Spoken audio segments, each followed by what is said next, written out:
Hey, Sports Talk Bears. If you get a second, like and subscribe. It helps out a ton. So, the Chicago Bears wasted zero time. They wasted no time in filling their offensive coordinator position with Seattle's Shane Waldron. And now we're following that up with another strong move. Waldron, if you remember, he was the first one we interviewed. As I was leading up to, we just followed that up immediately with the hiring of our new quarterbacks coach, and it's none other than former assistant quarterback coach Kerry Joseph. We now have a huge interview coming up with a wide receivers coach who would be a fantastic fit as well. More on him very soon. But let me tell you why the hiring of Joseph is a bold move, and I think it's a fantastic choice. I love this profile that sportsmockery.com did on him. You guys, they are a fantastic source for all things Chicago Bears. You guys should check them out. Let me tell you why the hiring of Joseph is a bold move and a great choice. So we fired Getsy. Thank goodness, right? We also fired our running backs coach, our quarterbacks coach, our receivers coach along with him. I thought the first pivot, it makes sense, at quarterbacks coach would be Greg Olsen, the player, not the coach, not the player, of course, but he's likely gunning for offensive coordinator positions and consider him off the table. With that, Joseph was the most obvious choice. It's not possible as well to have a more versatile choice, and I absolutely love this. He had a fantastic career as a player on multiple levels and at multiple positions. Remember the World League? It's been a while, right? He won the World Bowl in NFL Europe. Kerry Joseph was the assistant quarterbacks coach under Greg Olsen most recently on the staff of the Seattle Seahawks, where our offensive coordinator comes from. And he was an undrafted free agent of the Seattle Seahawks as well in 1998. And he played with the team for 4 years before transitioning to the CFL. While in the NFL, Joseph, he was actually a safety. This is fascinating. He started 14 games and played in 56. He finished his career with 143 combined tackles, 117 solo, 1 sack, 3 interceptions, and 2 forced fumbles. So a pretty okay career. After his NFL career came to an end, he worked his way back into the CFL as a quarterback. He played for multiple teams, but his best seasons were between the years of 2005 and 2008. Let's focus on those. During those years, Joseph averaged over 4,000 yards passing. He threw for 88 touchdowns. And in 07, this was his watershed year. He helped the Saskatchewan Roughriders win the Grey Cup while also earning the CFL Most Outstanding Player Award. So that was a great year. He then started coaching in 14. He learned under some fantastic offensive minds. We're going to talk about guys like Sean Payton, and Todd Monken. Yes, I'm going to point out that Monken's success with Lamar Jackson is someone that he spent time under. Jackson, as you know, is on his way to winning his second MVP and does have some parallels to our own Justin Fields, as you guys know.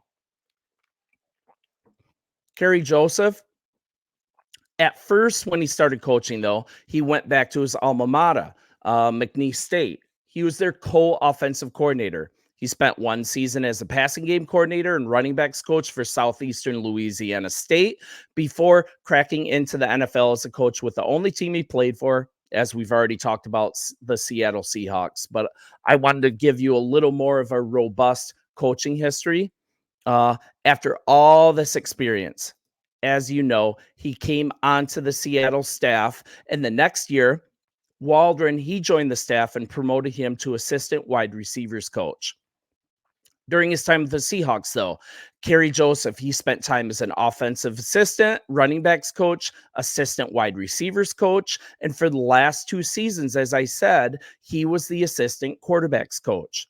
Shane Waldron and Greg Olsen, as you guys know, they did a great job with the resurgence of Geno Smith. They deserve most of the credit, but you also have to realize something. Joseph, he should get a bunch of the credit as well. He was the assistant quarterbacks coach, and that is not something to be ignored. He should have a great perspective as well on the offense that Waldron runs, what's required of receivers within the scheme, because he previously coached in that area.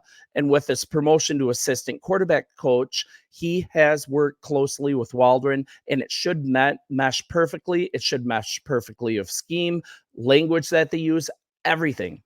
I think it's a great hire. You may think that Joseph is a bit of an unknown, but let's actually look at how Waldron came up. McVay, he gave him the job of quarterback coach in 2018, despite the fact that he never done it before specifically. We look at Joseph, he at least was assistant quarterbacks coach already for a couple of years, so he has a little bit of a leg up. Um, and when Waldron got this position, this was when the Rams went to the Super Bowl. And as you know, this launched Waldron to having a lot of success. We have an incredibly qualified coach in Joseph. He played quarterback for 2 decades in multiple leagues. He was a dual threat quarterback as well. And in case no one else is pointing that out, I had to dig that up. And he's also been under some of the best offensive minds in the game. He knows the system. He's already worked under Waldron and done it well and has years of experience. Also, he has a unique perspective of playing as a safety in the NFL. That's rare, and that should be a great advantage, right? A source of perspective as a coach in this capacity on staff. One more bonus too, and this is something no one's thinking about. We now have yet another Chicago coach at the Senior Bowl. He'll be the quarterback coach of the American team, and that's a huge advantage. And I can't believe the NFL is allowing this. They're allowing us to have so many coaches at this game on the staff. It's a huge advantage, and we're provided with it for the second consecutive year. Let me flesh it out. Joseph, he joins our tight ends coach, Jim Dre. He'll be the offensive line coach. We have our coaching assistant, Kenny Norton. He will be coaching defensive backs. We have Justin Hines. He'll be the American team's D-line coach. It's such a huge advantage, and we're so blessed to have it yet again. We also have a presence at the East-West Shrine game. We have special teams coordinator Richard Hightower. He'll be the East head coach, and linebackers coach Dave Borgonzi. He'll be the defensive coordinator.